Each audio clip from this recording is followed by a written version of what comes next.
Boleto de abordaje, se lo entregué con mano firme. La empleada apenas levantó la vista.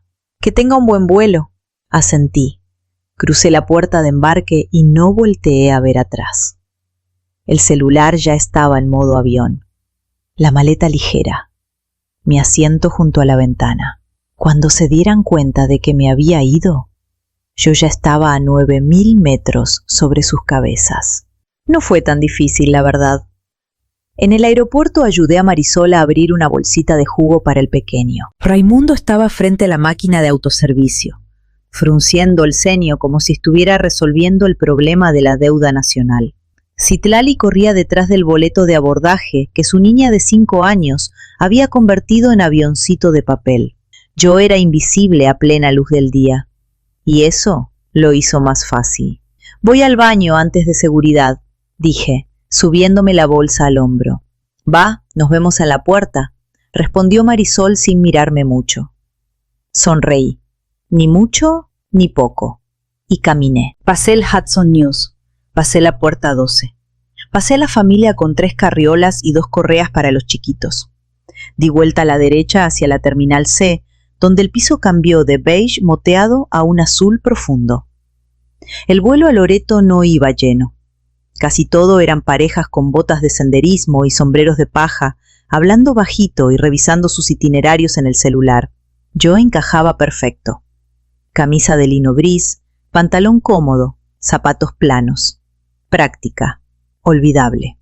Había hecho el check-in la noche anterior. Llevaba mis propios snacks. Sabía exactamente a dónde iba y cuánto tiempo me iba a quedar. 3 noches, un mar, sin horarios de siesta. Cuando los motores rugieron y la cabina se inclinó suave hacia el cielo, miré por la ventana cómo las nubes subían a recibirnos. No lloré, tampoco sonreí. No era alegría, no era arrepentimiento. Era alivio, callado, limpio, con mucho retraso. Y cuando saqué el librito del bolsillo del asiento, por fin sentí que mis manos se relajaban alrededor de los bordes de mi propia vida. El mensaje llegó un jueves por la tarde, mientras le quitaba las hojitas secas a mi potus. Marisol, grupo familiar. Ya rentamos una casa en Valle de Bravo. Patio grandote, vista a las montañas. No puedo esperar. 3 minutos después entró Raimundo. Ya compré los vuelos, domingo a domingo, directo, ida y vuelta. Yo seguía esperando que alguien me preguntara si estaba libre, o siquiera si me interesaba. Pero el chat siguió. Plática de renta de camioneta, si la casa tenía jacuzzi, quién llevaba qué botana para los niños. No contesté. Esa noche Marisol me mandó mensaje aparte. Pensamos que tú te quedas en el cuarto de huéspedes con los niños. Va a estar padrísimo para ellos. No quieres, sino tú vas a. Me quedé mirando la pantalla un buen rato antes de apagar el teléfono y dejarlo boca abajo en la encimera. El día de muertos pasado, llegué con un pan de muerto recién horneado, todavía tibio. No alcancé ni a colgar el suéter cuando ya me pusieron el monitor del bebé en la mano. «Nomás un ratito», dijo Marisol. «Queremos platicar con todos». Ese ratito se convirtió en 3 horas y un berrinche de hora de dormir, mientras ellos tomaban vino junto a la chimenea y subían fotos de grupo donde yo no aparecía. Siempre dicen lo mismo, como si tuvieran el libreto bien aprendido. «Eres tan buena con ellos». No es cuidar niños, es ser abuela, como si eso lo hiciera menos pesado, como si el amor reemplazara el descanso, como si haberlos arrullado alguna vez les diera permiso de esperar que lo haga toda la vida. A veces me pregunto si siquiera me ven, o si ya me convertí en la red de seguridad automática, elástica, confiable e invisible, a menos que falte. Esa noche busqué la dirección de la casa rentada en Valle de Bravo. Tenía 5 recámaras, cocina abierta grande y una foto de una fogata rodeada de sillas de madera. Seguro los niños iban a estar encantados. Yo también pensé, si me dejaran ser parte de verdad. Pero ellos ya me habían asignado el papel. Cerré la pestaña y volví con mis plantas, podando lo que ya no me servía. El mensaje llegó justo después de comer. Itzel: ya tengo los boletos del museo, solo nosotras. ¿Te animas? Me quedé congelada a medio paso, taza de café en la mano. San Miguel de Allende. Y había dicho que sí a San Miguel. Un fin de semana de caminar, platicar, tomarnos nuestro tiempo. Lo habíamos marcado en rojo meses atrás. Ella invitaba, después de su ascenso, solo 2 amigas, sin horarios de siesta, sin pañaleras. Y lo había olvidado, porque en medio de mi calendario ya habían dejado caer un bloque brillante de Valle de Bravo, sin preguntar, sin dejar espacio para nada más.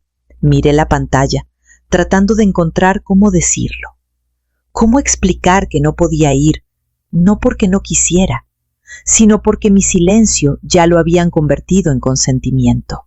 Le escribí a Marisol: oye, acabo de darme cuenta que lo de Valle de Bravo se cruza con algo que ya le prometí a una amiga. ¿Podemos mover algo? Tardó 6 minutos en contestar. ¿De veras vas a preferir una salida al museo antes que a tus nietos? Ahí se acabó la conversación. No contesté, no insistí, ni siquiera expliqué. Solo abrí el mensaje de Itzel y me quedé mirando el cursor parpadeando más tiempo del que debía. No puedo, escribí. Surgió algo familiar. De verdad, lo siento mucho. Me contestó con un pulgar arriba. Nada más. Después me senté en el sillón sin saber qué dolía más. ¿El viaje perdido? ¿O que esto ya empezara a sentirse normal?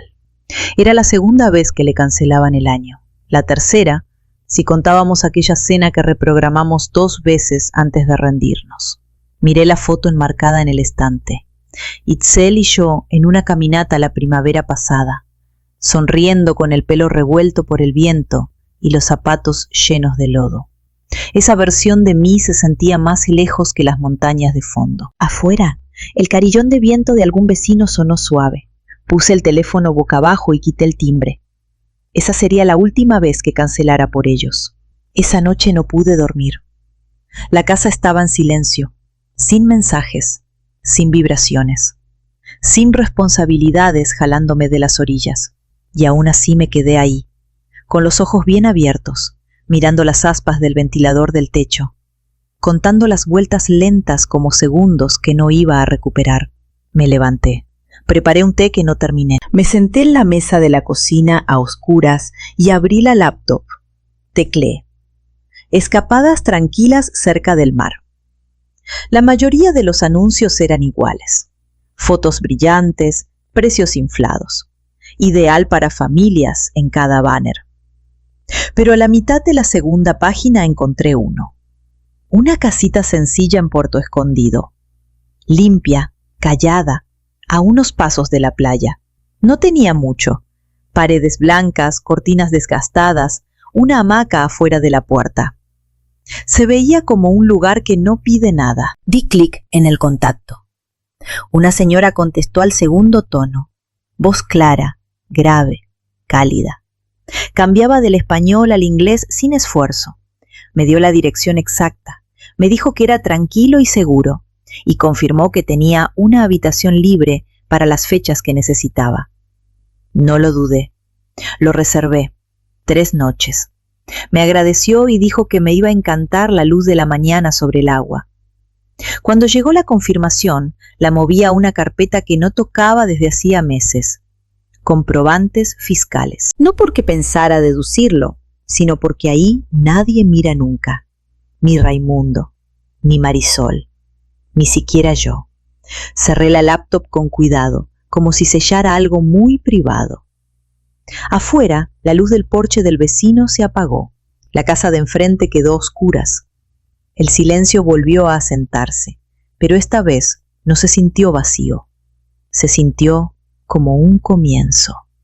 Dejé la taza en el fregadero, apagué la luz y regresé a la cama.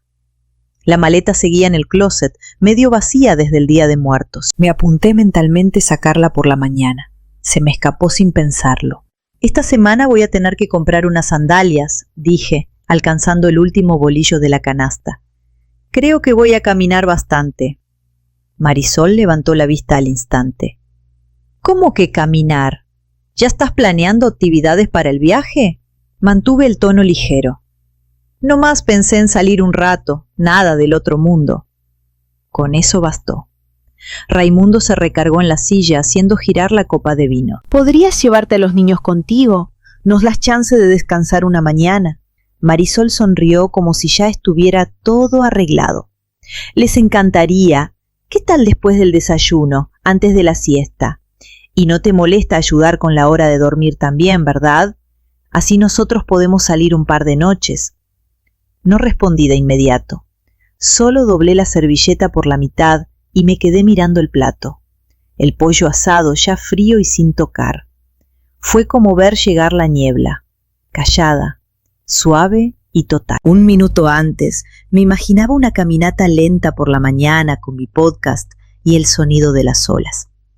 Al siguiente ya estaba calculando mentalmente horarios de botanas y dónde guardar la carriola. No lo hacían con mala intención, no directamente. Solo habían armado una versión del viaje en la que yo tenía una función y ya me habían clavado en ella. Puedo ser flexible, murmuré. Las palabras salieron sin filo, como siempre. Raimundo ya estaba de nuevo en el celular, checando el clima. Marisol había pasado a planear los postres. Nadie me preguntó qué tipo de caminata había querido decir, ni a dónde pensaba ir. Después de la cena ayudé a levantar la mesa. Marisol me dio un tupper con pasta sobrante y le di las gracias por costumbre. Cuando llegué a casa lo metí al refri, lavé el recipiente donde les había llevado el pan de plátano y lo dejé a un lado. Luego saqué la maleta del fondo del closet y la abrí sobre la cama. No cancelé el viaje.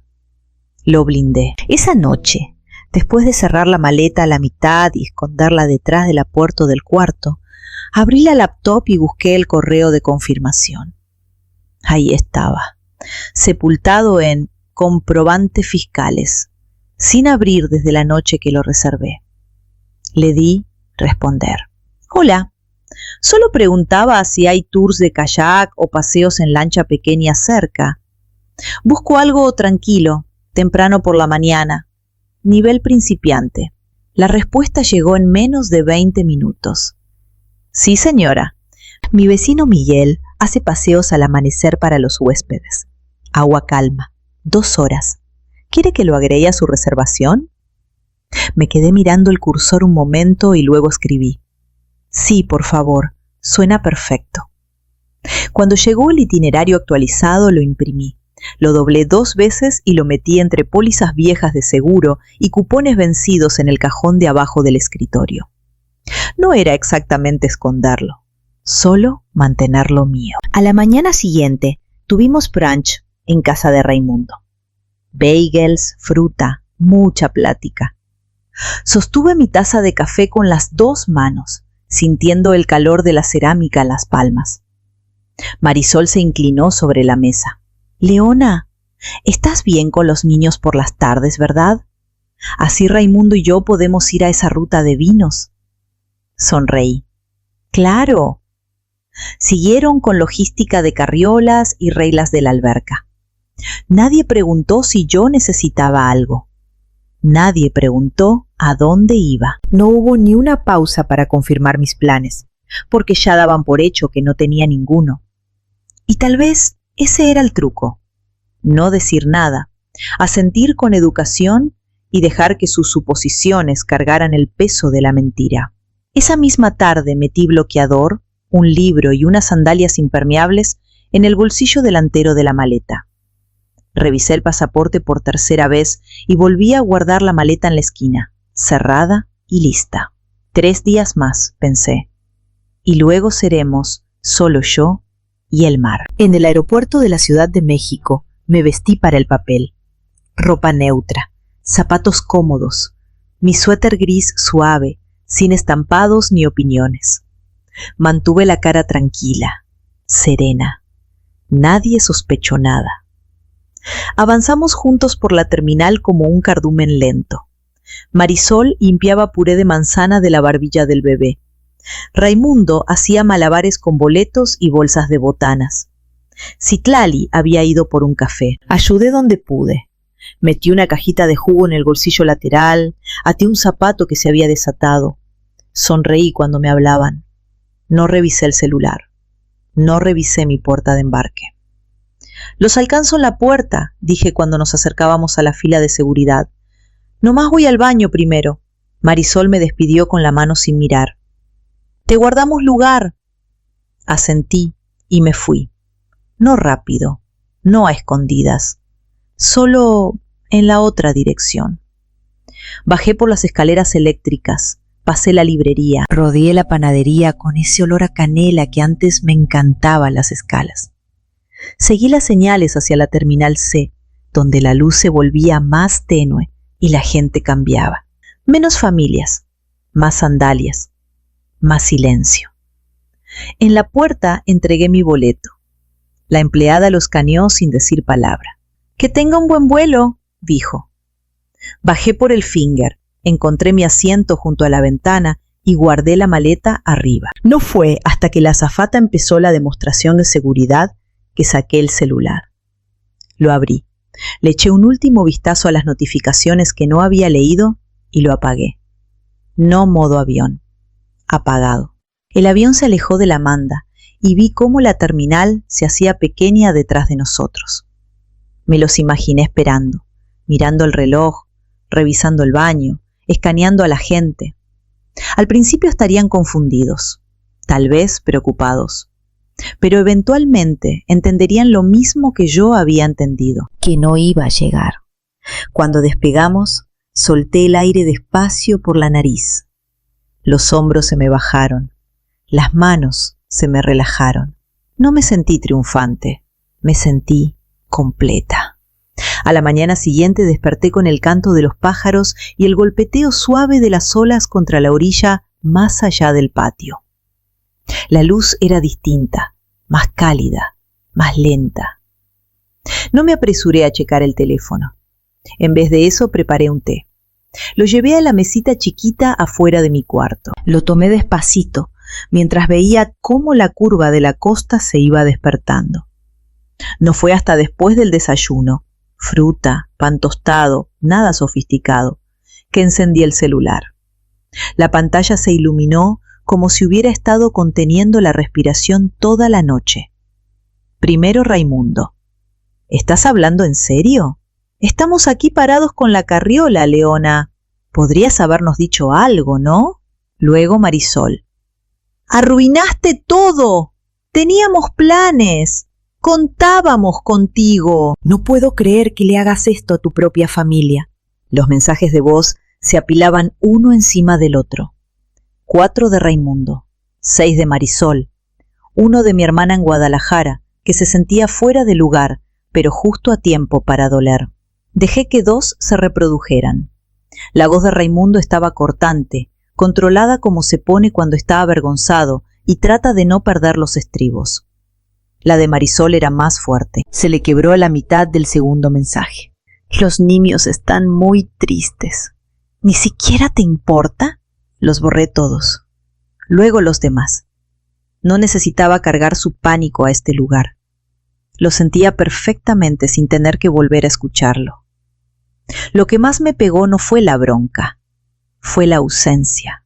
Ni un solo mensaje preguntaba si estaba bien. Ni un ¿estás a salvo? Ni un ¿pasó algo? Solo planes rotos, gastos, vergüenza. Dejé el teléfono sobre la mesa, con la pantalla todavía encendida, y caminé descalza hasta la orilla. El sol ya iba subiendo. Un kayak me esperaba cerca del muelle, amarrado con suavidad a un poste de madera gastado. Miguel revisaba los remos, tarareando bajito. Le saludé con la mano. Él me devolvió el saludo. Esa tarde reservé una noche más. No por desafío, no para probar nada, solo porque podía. De vuelta en Jalapa, el departamento se sentía más callado de lo que recordaba. Sin envolturas de papas en los cojines, sin calcetines de bebé debajo de la mesa de centro, sin jirafa de plástico atascada detrás del mueble del televisor. Solo yo, el zumbido del refri y el peso suave de mi maleta junto a la puerta. Desempaqué despacio. Puse las sandalias junto a la entrada, doblé la ropa, metí el correo de confirmación de Puerto Escondido al fondo del bote de reciclaje. Luego me puse un suéter y caminé hasta la panadería de la esquina. Compré una tarta de limón. Solo una. En taza la comí en silencio, sin bocados interrumpidos por preguntas, llantos o manitas estirándose hacia mí. Me senté a la mesa con una taza de té y dejé que los últimos rayos de sol se estiraran por el piso. El teléfono vibró 2 veces mientras comía. Primero apareció el nombre de Marisol. Lo dejé sonar. Luego, Raimundo mandó una solicitud de transferencia con el concepto gastos de cambio de vuelo. La miré unos segundos y cerré la app sin responder. No sentí culpa, no sentí enojo, sentí quietud. Esa noche saqué mi libreta vieja, la que no tocaba desde antes del Día de Muertos, y pasé las páginas llenas de listas del súper y recordatorios que alguna vez garabateé entre entregas y cumpleaños. En una página limpia, escribí una sola oración. Ellos se van a adaptar, o no, pero yo ya lo hice. Cerré la libreta con cuidado, como si pusiera tapa a algo que ya no necesitaba revolver. A la mañana siguiente saqué la basura, regué las plantas y llené el calendario con cosas que no tenían que ver con sillas de bebé ni galletas de pez. En la entrada de la biblioteca había un volante de un taller de acuarela. Lo tomé bajo el brazo al salir. No necesitaba permiso de nadie para inscribirme. 2 semanas después, estaba parada frente a una mesa plegable, con un pincel en la mano derecha y un vasito de agua a la izquierda. La maestra nos explicaba cómo mezclar colores mientras la luz de la mañana se derramaba sobre el piso de loseta. No era muy buena. Mi cielo se corría hacia los árboles, pero ese no era el punto. Era sábado por la mañana y estaba exactamente donde quería estar. Después de clase me encontré con Itzel para un café. Nos sentamos junto a la ventana, cada una con su propio pan dulce, platicando como si no hubiera pasado el tiempo. No preguntó por Valle de Bravo. Yo no lo saqué. Hay amistades que no necesitan explicaciones, solo presencia. Al día siguiente Raimundo llamó. Habló de un viaje de trabajo que tenía y luego soltó. Chanel tiene una conferencia que se cruza. Estábamos pensando si podrías venir a quedarte unos días. Hizo una pausa lo suficientemente larga para que el silencio se notara. Luego respondí, tranquila y clara. No estoy disponible. Ni perdón, ni tal vez, ni siquiera una excusa educada. Solo no estoy disponible. Hubo un segundo de sorpresa del otro lado. Luego dijo algo de que verían cómo le hacían y colgamos. Esa noche preparé pasta para una sola persona. Puse un disco que no escuchaba desde hacía años y pinté otro árbol torcido y desaliñado. Lo dejé chueco, lo dejé mío. El teléfono vibró 2 veces, pero no lo revisé. No lo necesitaba. El departamento estaba en calma, no vacío, mío. Antes creía que la paz era algo que uno tenía que ganarse, demostrar, pagar el precio, ser útil hasta el cansancio, hasta que alguien te la entregara como premio. Pero tal vez la paz es más callada que eso. Tal vez es algo que uno se permite, no que se gana. Tal vez empieza en el instante en que dejas de esperar a que te elijan y te eliges a ti misma. Y tal vez la verdadera pregunta es esta. ¿Quién te enseñó que tu tiempo le pertenece a todos, menos a ti? Porque la primera vez que dices no estoy disponible y lo dices en serio, algo cambia y nada tiene que volver a ser como antes.